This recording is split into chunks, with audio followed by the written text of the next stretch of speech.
ดีเอฟซีเนาะมามาเวียกเนาะพอดีมาเห็นนกเจนเวียนเนาะโอ้หลายยิงอยู่ลุ่มได้2 ตัวแล้วขึ้นมาถึงนี่อีก3 ตัวตัวนึงยังอยู่คุณ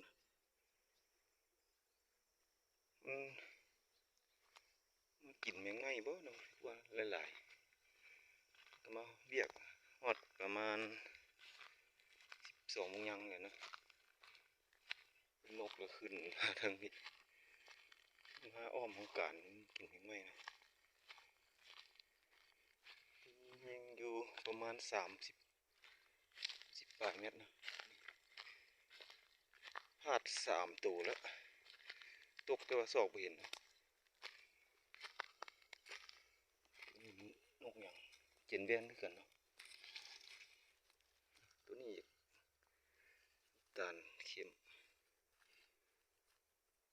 อีลุมมัน2 ตัวน้ำไปเบิ่งคุณจะมีบ่เบิ่งกันเนาะ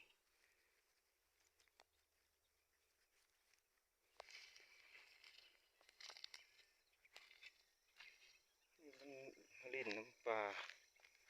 เดินหญ้าเขาเจ้าหลายตัวอยู่อุ่นตัวนั้นเนาะ3 4หลายเนาะเป็นพึ่งไงมันที่ได้อีกตัวเนาะลองมึงนี่ยังห้องอยู่เลยในนี่ห้องอยู่ในนี่แต่หุ่นก็มีหุ่น2 ตัวโอ้มาแต่ใส่ลายเลยวะยังอยู่ในนี่เนาะหุ่นอีก3 4 ตัวอันนี้วันที่29เนาะก็ที่หดเดือน5แล้วนกมันผสมพันธุ์หมดเลยเดี๋ยวเนาะฤดูกาลผสมพันธุ์อย่างนี้เนาะโอ้โหนกเซลเด้อคุณนกเซลเด้อเนาะรุ่นเบิ่งได้จากตัวเนาะ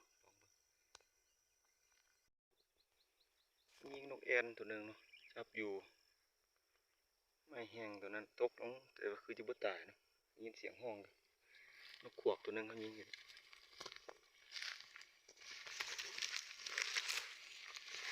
ขวกคนแดงเนาะเห็นบ่โอ้นกหลายเนาะพอดีหามือฝ่ายไม่แห้งเลยที่เห็นขวกเลยอยู่นี่เนาะถือหัวหรือบ่ถือ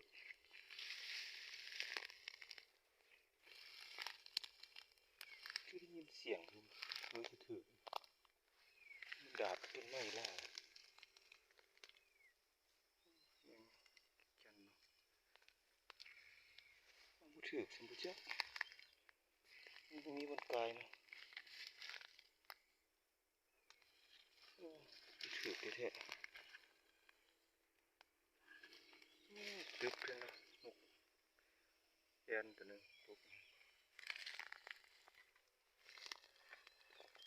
ขวกมันตุจับอยู่ในบ่ถือครับเบิ่งนกแอ่นเนาะก็ตึบเท่านั้นมีทางเข้าไปซะทางเข้าไปตึบแท้ตึบเบ่ดอกไม้เนาะสาวน้อยตกเตียงแม่นแต่ปลาหนามเนาะจะเอาได้บ่ล่ะบัดนี้ล้วน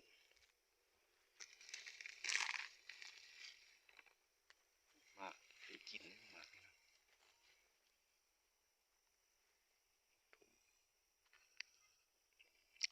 ชมหวานเนาะ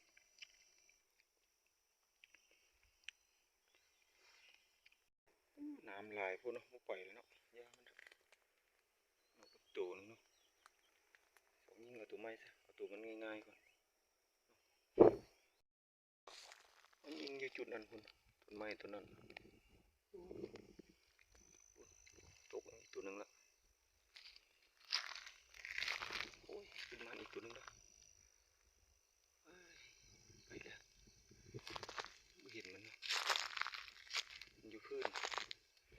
ลงขี้ดินเซลตัวนึงบนท่านนี้ยิงซึมอยู่นี่เนาะตื่นให้ยิงนี่ก่อนโอ้จะเห็นหมดเนาะไก่เติบต้น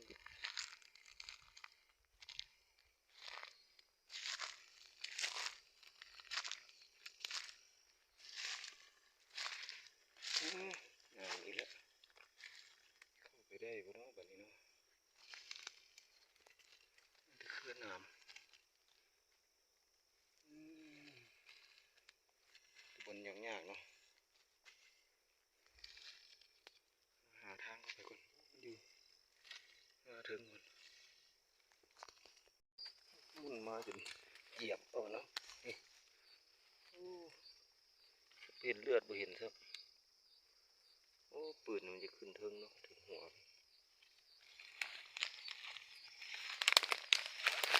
จะนกอันนี้เนาะเขียนแหวน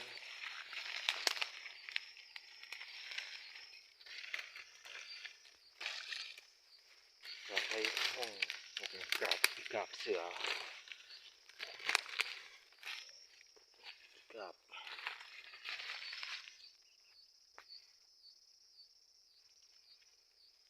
นกนี่หลายอยู่เนาะกินข้าวกันไม่ได้กินข้าวสวยกันนี่1 โมงปลายแล้ว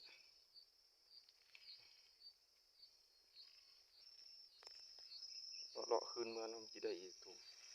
เสียงนกห้องเต็ม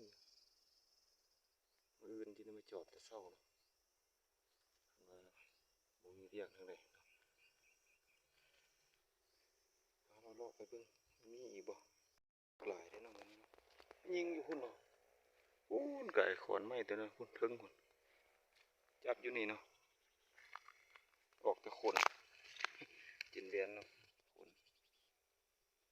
ติดอยู่นี่ก็นกเซลมันบินมาหาจับอยู่ตัวนั้นเนาะงับให้ตกแล้วดึง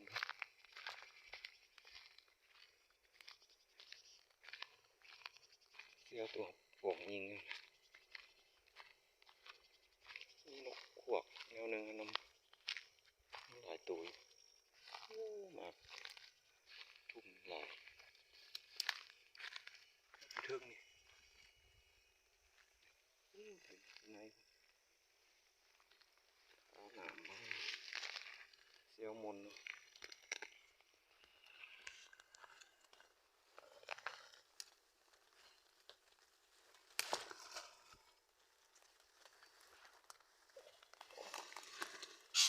มันก็ตายซะมั้ง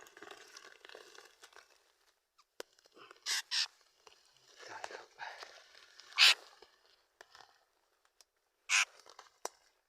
กินหลังมาเนาะ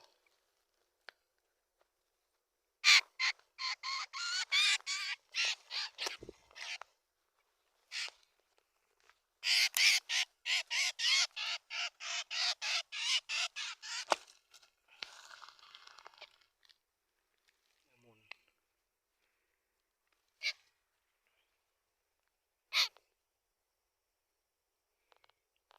ตัว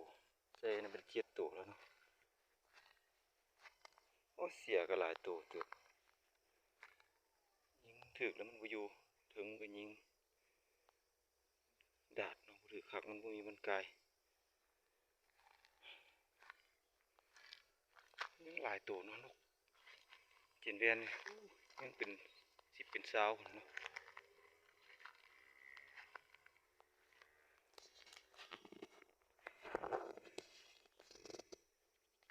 ห้องเต็มอยู่เบิ่งมืออื่นเนาะฝนบ่ตกจอบมันแต่เช้าพอได้ยิงอยู่นี่เป็นปลาต่ำๆนะปลาตัวนึงเด้อโอ้ยเสียนะพวกเนาะพวก แต่ว่ามันขวกเหลืองแนวมันสุกคล้ายๆคือนกปีดนะเนาะมันขวกทั่วไปคือบ้านเรา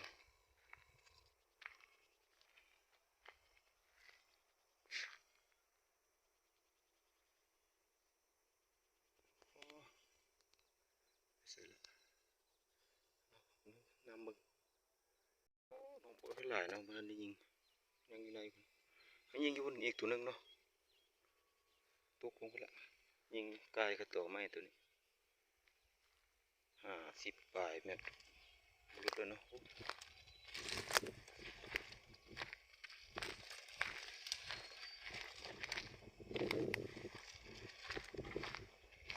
สุ่มเซเล็กซี่เนาะ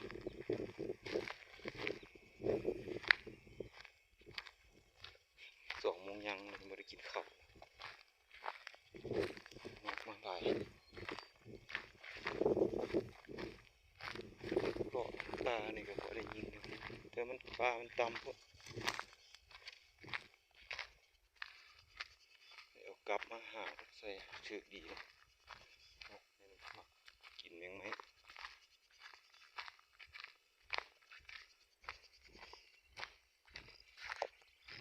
ปลาย60 เมตรจือบอลใช่ไหมตัวอยู่นี่แหละบริเวณนี้แหละ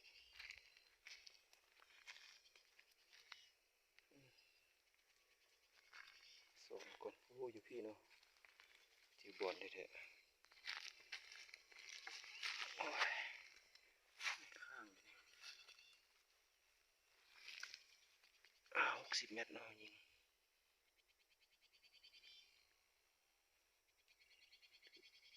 ถึงเชื่อหน่อยหนึ่งยิงตู่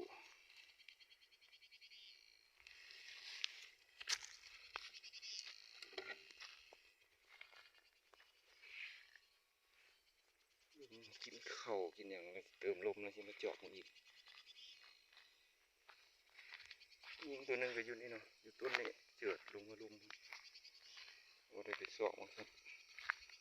มันมาตายมันทนมันนอกกันนี่เนาะผ่านซอกดินอยู่นี่เต็มเลย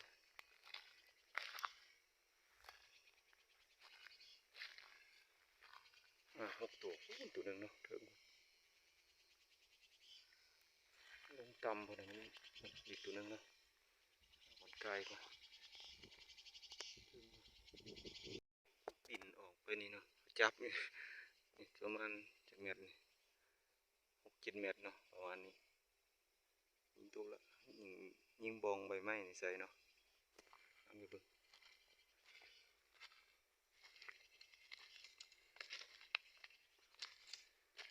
ไก่เนาะประมาณ7-8 เมตรยิงเผื่อ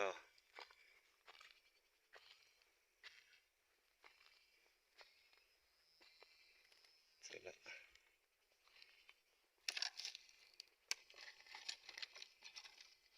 เห็นนี่แหละ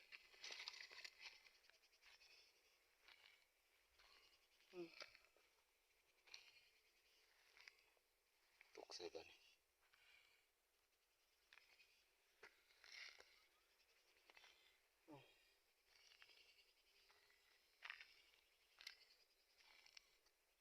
ตกหัวย้อนลงจะดี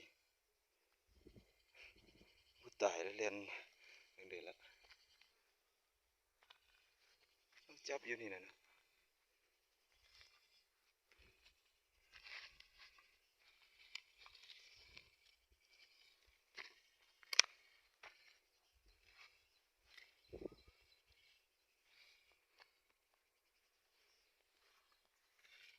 โอ้ไปเสียนะหัวย้อนลงยิงมอนี่นะตกลงขนมันมาพี่น้องขนมันยังเต็มอยู่นี่ตัวมันอยู่เสร็จแล้วกัน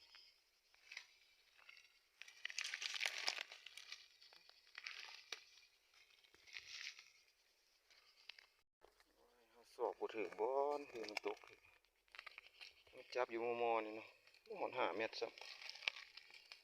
บังคือว่ามันอยู่ต้นนั่นน่ะตูมันดิต้นมันลมพัดไปสิ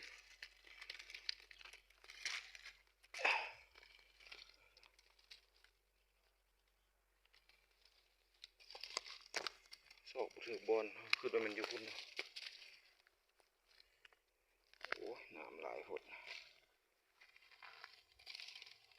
ตูห้องเตะมือนี่ตัวนั้นบินกลับไปพุ่นละน้ำยิงมันบ่พุ่นได้ตัวนั้นยิงอีกบาทหนึ่งเนาะโอ้ดูเทิงพุ่นเทิงพุ่นเนาะเบิ่งมันที่เห็นบ่สอกมึงไอ้เนี่ย60 บ่าย 70 เมตรเนาะมันที่เห็นบ่เอาลงมาหมูพอดีมาขอไปปิ้งเห็นลูกชายเนาะ2 ตัวแล้ว4 ตัวเนาะ2ไป4 ตัวแล้วไปเบิ่งเถิงพุ่นหยุดไว้ก่อนเนาะมันใช้เวลาโดดพุ่นมี2 ตัวเนาะโอ้มันคูมันไปหลายตัวเนาะมันจะ2พุ่นอีกตัวหนึ่งจับอยู่2 นกก่อน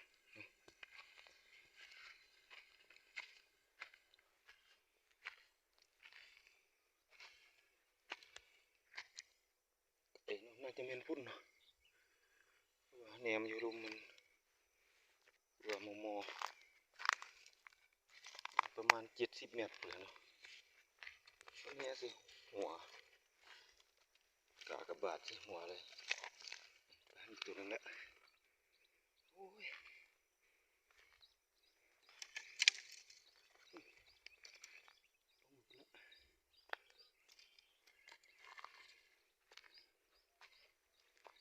มันจะถือใส่นะเพิ่งบนถือโอ้หุ่นตกเงินเห็นมันเปลี่ยนนั่นนี่ก็ยังใครเลยงานเห็นเลยหมดโอ้กาย70 เมตรเนาะ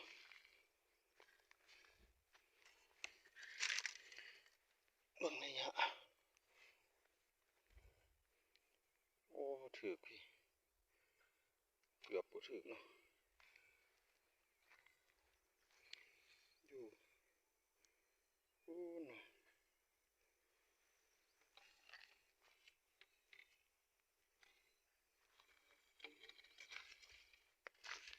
ตัวนั้นเนาะตัวนั้นพุ่นแยมปลาบินไปแล้วยิงมันเนาะนกยังหลายอยู่เนาะยันอีก2 ตัวเนาะลงมานี่บ่ทันได้ยิงเนาะมันบ่มีคนกายเลยมันเห็นของแล้วมันบินก่อนฝนสิตกแล้วเนาะเอาไว้เท่านี้ก่อนเมื่อยจึงมาเลาะยิงใหม่เนาะฟ้ามืดฟ้าต่ำลงละให้น้องก็จะไปเอาเครื่องนะเครื่องเขาเจ้าสั่งอยู่อนุสิทธิ์พุ่นเนาะขนส่งบ่มีผู้อยู่ของการยังหลายตัวเนาะยังเป็นสาวนะนกอันนี้เนาะเขาได้นี่เขาได้7 ตัว8เศษเก่าที่เป็น10 ตัวเนาะ